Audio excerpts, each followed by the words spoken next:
continuance of the checklist that I took out there. So, the enforcement shortly thereafter in 2021 received a phone call stating I must give another name or my case would be reported to DHS as non-compliant, despite me telling them several times there is no one else. We have a positive test. There is no one else. He was still in Phoenix's life, still doing everything, right? DHS worker informed to just supply a name, and if that came back negative, they would reinvestigate Mark.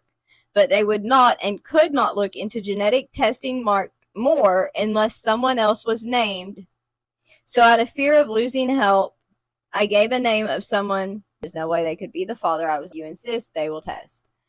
And February of 2022 still had not been sent the DNA results from DDC's test with Phoenix's father, nor had I heard anything on the other person's testing.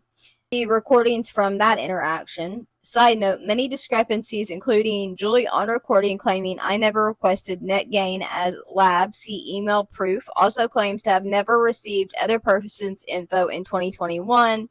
Side note, there is a recording where I was speaking to somebody at the Capitol office building, and they said that the information had been sent, and I also have emails from my caseworker in that time period confirming the information had also been sent on the other person that I had to name, because my caseworker also told me just to do it and that they would have to then reinvestigate Mark.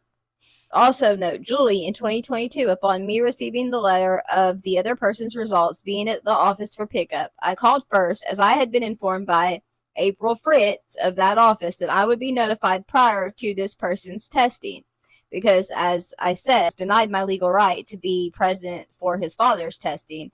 And I mean, I knew obviously this was going to be negative, but I already don't trust these people, so I want to be present. I'd be notified prior to that person's testing when she called to collect his info again in 2022. Also assured me Julie would not be collecting the sample. Another person in the office would, and it would be sent to LabCorp.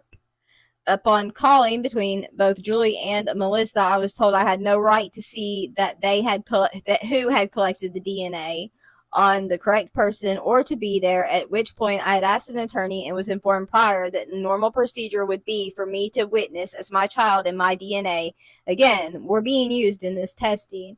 Also, the fact that I asked them to just simply tell me what employee collected the DNA, because they're trained to do it. So it's funny how I can take and train to collect it, and they want to argue with that, but they would not tell me what employee collected it, which tells me it was likely the one who the entire time was the rudest to me, who it got to the point you will hear in the recording got so aggressive with me that she accused me of not having any of the proof. And when I pulled out my phone to show her, that another worker come out and pull her in. I was informed by them I wasn't happy with the results. Note, I hadn't even seen the results. See recording for evidence. February the 9th, that's when they claimed they still didn't, of 2022, they claimed they still didn't have the other person's information, okay? That was actually turned in 2021. But they tested that other person in March, conveniently, almost the exact same time a year later as his dad was tested, using the same DNA of mine and my son's, which I thought was kind of strange that they didn't take new samples of us, which I thought they would do a year later.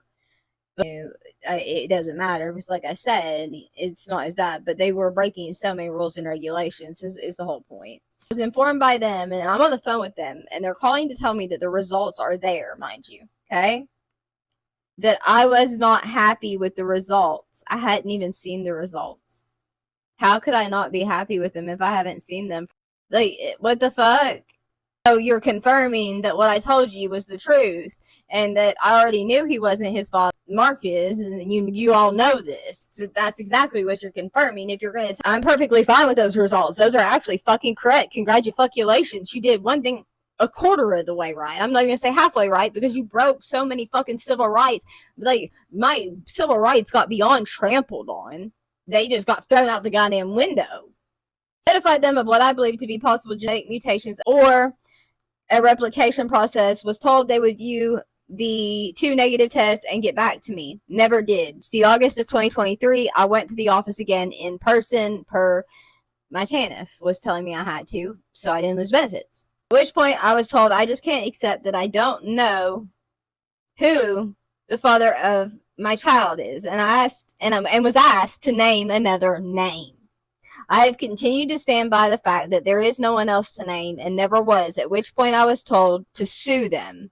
They would not open a 2-year-old case on my son's father, yet I was under the impression that since February the 9th of 2022, I had received a letter. They had reopened his case for investigation. They now was claiming it was an accident note. Conveniently, the card I received is dated the same day as the first face-to-face confrontation with Julie. See recording for date. Magically, that case got accidentally reopened.